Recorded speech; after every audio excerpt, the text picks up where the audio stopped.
ನಮಸ್ಕಾರ ಸ್ನೇಹಿತರೆ. ಕರ್ನಾಟಕ ಸಾಹಿತ್ಯ ಅಕಾಡೆಮಿ ಪ್ರಶಸ್ತಿ ಪಡೆದ ಶ್ರೀಯುತ ಎ.ಆರ್. ಮಣಿಕಾಂತ್ ಅವರ ಅಮ್ಮ ಹೇಳಿದ 8 ಸುಳ್ಳುಗಳು ಎಂಬ ಪುಸ್ತಕದ ಕಥೆಗಳನ್ನು ಒಂದೊಂದಾಗಿ ನೋಡುತ್ತಾ ಬರೋಣ.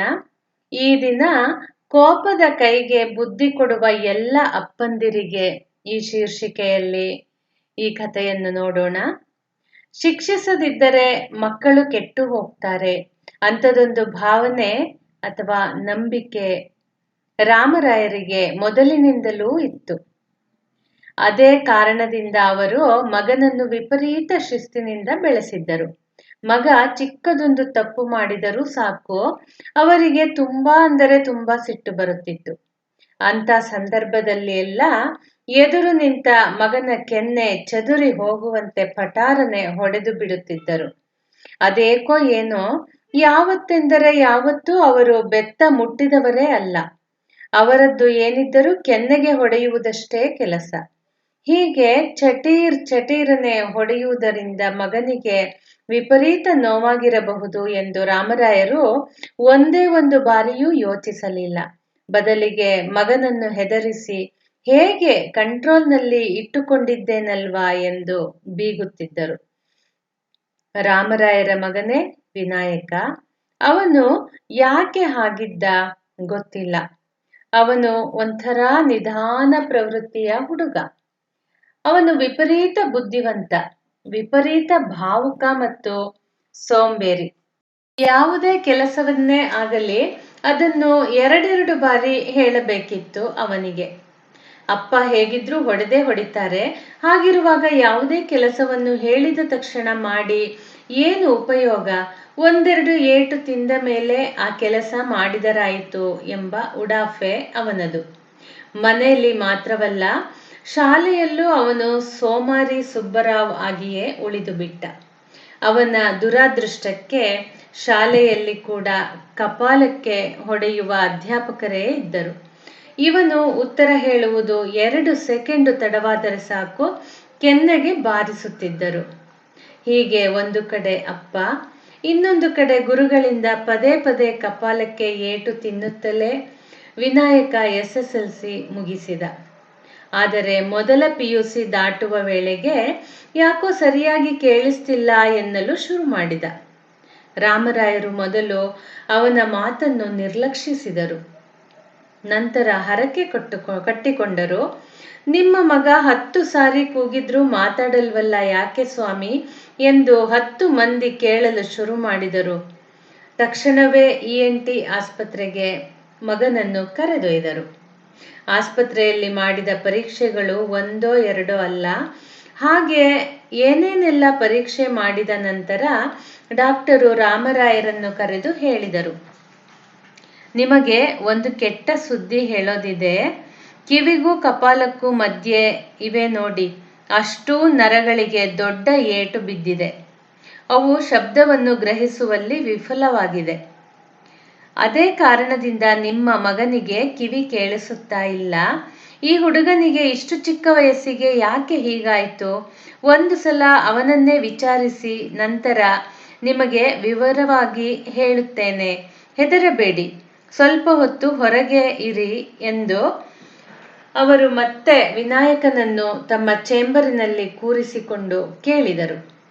ನಿಂಗೆ ಕೆನ್ನೆಯ ಪಕ್ಕಕ್ಕೆ ಕ್ರಿಕೆಟ್ ಬಾಲ್ ಬಿದ್ದಿತ್ತಾ?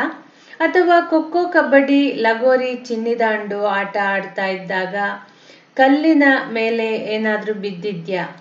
ಆಗ ಕಪಾಲಕ್ಕೆ ಪೆಟ್ಟು ಬಿದ್ದಿತ್ತಾ?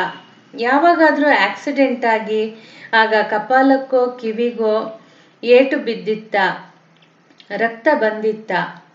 ಚಿಕ್ಕಂದಿನಲ್ಲಿ ಕಿವಿ ನೋವು ಬರ್ತಿತ್ತಾ? ವಿಪರೀತ ಅನ್ನುವ ಹಾಗೆ ಕಿವಿ ಸೋರ್ತಾ ಇತ್ತಾ?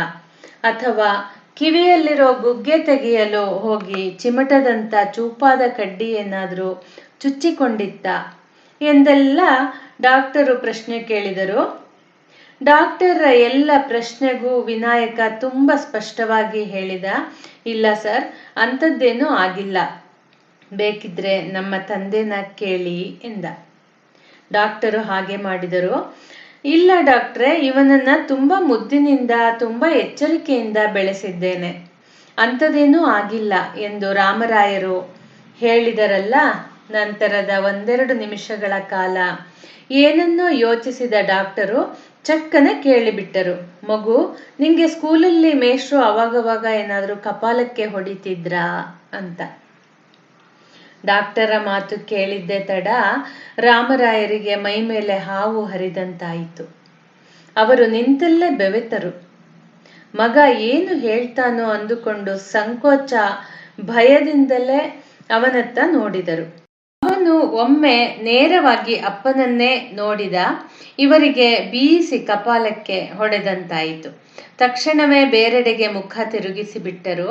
ಅದೇನೂ ಗೊತ್ತಿಲ್ಲದವನಂತೆ ವಿನಾಯಕ ಅದೇ ದೃಢ ಸ್ವರದಲ್ಲಿ ಹೇಳಿದ, ಇಲ್ಲ ಡಾಕ್ಟರ್, ಹಾಗೇನೂ ಇಲ್ಲ. ಎಲ್ಲೋ ಆಗೊಮ್ಮೆ ಈಗೊಮ್ಮೆ ನಾನು ತಪ್ಪು ಮಾಡಿದಾಗ ಹೊಡೆದಿರಬಹುದು ಎಂದ. ಇಲ್ಲ, ಈ ಹುಡುಗ ನಿಜ ಹೇಳ್ತಾ ಇಲ್ಲ ಎಂಬುದು ಡಾಕ್ಟರ್ಗೆ ತಕ್ಷಣ ಅರ್ಥವಾಗಿ ಹೋಯಿತು. ಅವರು ಏನೋ ಹೇಳಲು ಹೋದಾಗ ಮಧ್ಯೆ ಬಾಯಿ ಹಾಕಿ ರಾಮರಾಯರು, ಮತ್ತೆ ಮತ್ತೆ ಕಪಾಲಕ್ಕೆ ಹೊಡೆದ್ರೆ ಅದರಿಂದ ಕಿವುಡುತನ ಉಂಟಾಗುತ್ತದೆ ಅಂತೀರಾ ಡಾಕ್ಟ್ರೆ? ಅಂಥ ಸಾಧ್ಯತೆಯೂ ಇದೆಯಾ ಎಂದರು. ನೋಡಿ ಸರ್, ಕಿವಿ ಮತ್ತು ಕಪಾಲದ ಮಧ್ಯೆ ನರಗಳು ಇವೆ. ಅವು ತುಂಬ ಸೂಕ್ಷ್ಮ. ಮಕ್ಕಳಿಗೆ ಜೋರಾಗಿ ಆ ಜಾಗಕ್ಕೆ ಹೊಡೆದರೆ, ಒಂದೇ ಒಂದು ಏಟು ಹೊಡೆದರೂ ಸಾಕು, ಕಿವುಡುತನ ಉಂಟಾಗುತ್ತದೆ. ಸ್ವಲ್ಪ ವಯಸ್ಸಾದ ಮೇಲೆ ಅದು ಸರಿಯಾಗೋದು ಕಷ್ಟ. ನಿಮ್ಮ ಮಗನಿಗೂ ಈಗ ಹಾಗೇ ಆಗಿದೆ. ಯಾವನೋ ಪಾಪಿ ಮೇಷ್ಟ್ರು ಈ ಹುಡುಗನಿಗೆ ಮತ್ತೆ ಮತ್ತೆ ಒಂದೇ ಜಾಗಕ್ಕೆ ಹೊಡೆದಿದ್ದಾನೆ. ಈ ಹುಡುಗ ಜೀವನ ಪೂರ್ತಿ ಹೀಗೆ ಬದುಕಬೇಕಾಗುತ್ತದೆ. ಮುಂದೆ ಹಿಯರಿಂಗ್ ಏಡ್ ಹಾಕಿಕೊಳ್ಳೋದು ಒಂದೇ ದಾರಿ ಎಂದರು. ಡಾಕ್ಟರು ಇನ್ನೂ ಹೇಳುತ್ತಿದ್ದರೇನೋ, ಆದರೆ ಅದೇನನ್ನು ಕೇಳುವ ಸ್ಥಿತಿಯಲ್ಲಿ ರಾಮರಾಯರು ಇರಲಿಲ್ಲ. ಚಿಕ್ಕಂದಿನಲ್ಲಿ ಮಗನಿಗೆ ದಿನಕ್ಕೆ 5ರ ಲೆಕ್ಕದಲ್ಲಿ ಕಪಾಲಕ್ಕೆ ಹೊಡೆದಿದ್ದರಲ್ಲ, ಅದೆಲ್ಲ ಅವರಿಗೆ ಮೇಲಿಂದ ಮೇಲೆ ನೆನಪಾಗಿ ಮುಖ ಕಪ್ಪಿಟ್ಟಿತು. ತಕ್ಷಣವೇ 1 ನಿಮಿಷ ಬಂದೆ ಎನ್ನುತ್ತಾ ಹೊರಗೆ ಹೋದರು. ಇತ್ತ ಹುಡುಗನ ಮೇಲೆ ಮಮಕಾರದಿಂದಲೋ ಅಥವಾ ಅವನ ಸಂಕಟದ ಮೂಲವೇನೆಂದು ಪತ್ತೆ ಹಚ್ಚುವ ಹಠದಿಂದಲೋ ಗೊತ್ತಿಲ್ಲ, ಡಾಕ್ಟರು ಮೆತ್ತಗೆ ಕೇಳಿಯೇ ಬಿಟ್ಟರು, ಮಗು, ಚಿಕ್ಕಂದಿನಲ್ಲಿ ನಿಮ್ಮ ತಂದೆ ಏನಾದ್ರೂ ಕಪಾಲಕ್ಕೆ ಜೋರಾಗಿ ಹೊಡೆದಿದ್ರಾ? ವಿನಾಯಕನಿಗೆ ತಕ್ಷಣವೇ ತನ್ನ ಬಾಲ್ಯದ ನೆನಪಾಯಿತು. ಹೌದು, ಆಗೆಲ್ಲ ಅಪ್ಪ ದಿನಕ್ಕೊಂದು ಕತೆ ಹೇಳಿಕೊಡುತ್ತಿದ್ದರು, ಹಾಡು ಕಲಿಸುತ್ತಿದ್ದರು, ಕೇರಂ ಮಾಡಲು ಕೊಡುತ್ತಿದ್ದರು, ಚೆಸ್ ಬೋರ್ಡು ತಂದಿಟ್ಟು ಇದು ರಾಜ, ಇದು ಮಂತ್ರಿ, ಇದು ಸೈನಿಕ, ಇದು ಕುದುರೆ ಎಂದು ವಿವರಿಸುತ್ತಿದ್ದರು. ಊಟದ ವೇಳೆಯಲ್ಲಿ ಏನೋ ನೆಪ ಹೇಳಿ 2 ತುತ್ತು ಜಾಸ್ತಿ ತಿನ್ನಿಸಿದ್ದ. ಹಬ್ಬದ ದಿನ ಹೊಸ ಬಟ್ಟೆ ಹಾಕಿ ನನ್ ಮಗ ರಾಜಕುಮಾರ ಎಂದು ಬೀಗಿದ್ದ. ಬಿಸಿ ಬಿಸಿ ಅನ್ನಕ್ಕೆ ತುಪ್ಪ ಹಾಕಿಸಿ ತಿನ್ನಿಸಿದ್ದ. ದಿಢೀರನೆ ಜ್ವರ ಬಂದಾಗ ರಾತ್ರಿಯೆಲ್ಲ ಅತ್ತಿದ್ದ. SSLCಲಿ ಪಾಸಾದಾಗ ಕೇರಿಗೆಲ್ಲ ಸ್ವೀಟು ಹಂಚಿದ್ದರು. ಅಕಸ್ಮಾತ್ ಎಡವಿ ಬಿದ್ದಾಗ ಇಡೀ ದಿನ ಸಂತೈಸಿದ್ದರು. ಅಂತ ಅಪ್ಪ ಸಿಟ್ಟಿನ ಬರದಲ್ಲಿ ಹೊಡೆದದ್ದು ನಿಜ. ಆದರೆ ಅದನ್ನೇ ಈಗ ಹೇಳಿಬಿಟ್ಟರೆ ಡಾಕ್ಟರು ಕೂಡ ಅಪ್ಪನಿಗೆ ಬೈಯಬಹುದು. ಬೇಡ, ಅಪ್ಪನಿಗೆ ಅವಮಾನವಾಗಬಾರದು. ಹೀಗೆಲ್ಲ ಯೋಚಿಸಿದ ವಿನಾಯಕ, ಇಲ್ಲ ಡಾಕ್ಟರ್, ನಮ್ಮಪ್ಪ ನನಗೆ ಒಂದೇ ಒಂದು ದಿನವೂ ಹೊಡೆದಿಲ್ಲ. ತುಂಬಾ ಗ್ರೇಟ್ ಅಪ್ಪ ಅವರು. ನಾನು ತಪ್ಪು ಮಾಡಿದಾಗಲೂ ಅವರು ಸುಮ್ಮನೆ ಗದರಿಸಿದ್ದು ಕೂಡ ನನಗೆ ನೆನಪಿಲ್ಲ. ಈಗ ನೆನಪಾಗ್ತಾ ಇದೆ, ನಾನು 8ನೇ ಕ್ಲಾಸಿನಲ್ಲಿದ್ದಾಗ ಒಂದು ಸಲ ಕೆನ್ನೆಗೆ ಕ್ರಿಕೆಟ್ ಬಾಲ್ ಬಿದ್ದಿತ್ತು ಅಂದುಬಿಟ್ಟ ವಿನಾಯಕ. ಇತ್ತ ಬಾಗಿಲ ಪಕ್ಕದಲ್ಲೇ ನಿಂತು ಮಗನ ಎಲ್ಲ ಮಾತುಗಳನ್ನು ಕೇಳಿಸಿಕೊಂಡ ರಾಮರಾಯರು ದುಃಖ ತಡೆಯಲಾರದೆ ಸರಸರನೆ ಹೊರಗೆ ಹೋಗಿ ಬಿಕ್ಕಳಿಸಿ ಅತ್ತರು. ಅಂದಿನಿಂದ ವಿನಾಯಕನ ಮುಂದೆ ನಿಲ್ಲಲು ರಾಮರಾಯರಿಗೆ ವಿಪರೀತ ಅಳುಕುಂಟಾಗುತ್ತಿತ್ತು. ಆದರೆ ಅವನು ಆರಾಮವಾಗಿದ್ದ. ಹಿಯರಿಂಗ್ ಏಡ್ ಹಾಕಿಕೊಂಡಾಗಲೂ ಸರಿಯಾಗಿ ಕೇಳಿಸ್ತಾ ಇಲ್ಲ ಅನ್ನಿಸಿದಾಗ ಮಾತ್ರ ಅಧೀರನಾದ. 10 ಅವಮಾನಗಳ ಮಧ್ಯೆ ಹಣ್ಣಾದ. ಅದೊಂದು ದಿನ ಮನೆಯಿಂದ ದೂರ ಹೋಗಿ ಸಮಾಧಾನ ಆಗುವವರೆಗೂ ಅತ್ತು ಹಗುರಾದ. ಇತ್ತ ರಾಮರಾಯರ ಪರಿಸ್ಥಿತಿ ಹೇಳುವುದೇ ಬೇಡ.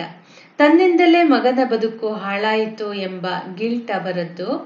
ಹೀಗ ಇದ್ದಾಗ ಮೊನ್ನೆ ಫಾದರ್ಸ್ ಡೇ ಬಂತಲ್ಲ, ಅವತ್ತು ಸೀದಾ ಅಪ್ಪನ ಮುಂದೆ ನಿಂತ ವಿನಾಯಕ ಏನೊಂದು ಮಾತನಾಡದೆ ಒಂದು ಚೀಟಿ ಕೊಟ್ಟ. ಅದರಲ್ಲಿ ಹೀಗಿತ್ತು: ಅಪ್ಪ, ಚಿಂತಿಸಬೇಡಿ, ಆಗಿದ್ದು ಆಗಿ ಹೋಯಿತು, ಹೇಗೋ ಬದುಕುತ್ತೇನೆ, ಬಿ ಕೂಲ್, ಬಿ ಹ್ಯಾಪಿ, ಅಪ್ಪ ಐ ಲವ್ ಯು, ನಿಮಗೆ ಫಾದರ್ಸ್ ಡೇ ಶುಭಾಶಯಗಳು ಎಂದಿತ್ತು. ರಾಮರಾಯರಿಗೆ ಮಾತೇ ಹೊರಡಲಿಲ್ಲ. ಅವರ ಕಣ್ಣು ಮಂಜಾಗಿದ್ದವು. ತಕ್ಷಣ ಎದ್ದು ನಿಂತು ಮಗನ 2 ಕೈಗಳನ್ನು ಕಣ್ಣಿಗೊತ್ತಿಕೊಂಡು ನನ್ನನ್ನು ಕ್ಷಮಿಸಿ ಬಿಡಪ್ಪ ಅಂದರು. ಎಲ್ಲರ ಮನೆಯ ಅಪ್ಪಂದಿರೇ, ದಯವಿಟ್ಟು ಕೇಳಿಸಿಕೊಳ್ಳಿ.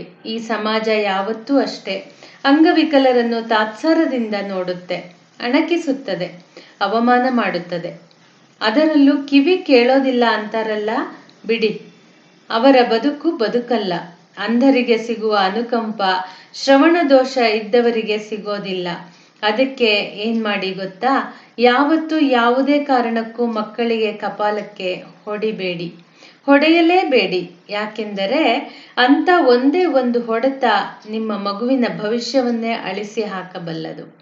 ಇಷ್ಟಕ್ಕೂ ಹೊಡೆದು ಸಾಧಿಸುವುದೇನು? ಹಾಗಾಗಿ ಪ್ಲೀಸ್ ಕೆನ್ನೆಗೆ ಹೊಡೆಯಬೇಡಿ. ಸ್ನೇಹಿತರೆ, ನೀವು ಯಾರೆಲ್ಲ ನನ್ನ ಯೂಟ್ಯೂಬ್ ಚಾನಲ್ ಸಬ್ಸ್ಕ್ರೈಬ್ ಮಾಡಿಕೊಂಡಿಲ್ಲ, ದಯವಿಟ್ಟು ಸಬ್ಸ್ಕ್ರೈಬ್ ಮಾಡಿಕೊಳ್ಳಿ, ನನಗೆ ಪ್ರೋತ್ಸಾಹಿಸಿ ಹಾಗೂ ನಿಮ್ಮ ಸ್ನೇಹಿತರೊಂದಿಗೂ ಹಂಚಿಕೊಳ್ಳಿ. ಧನ್ಯವಾದಗಳು.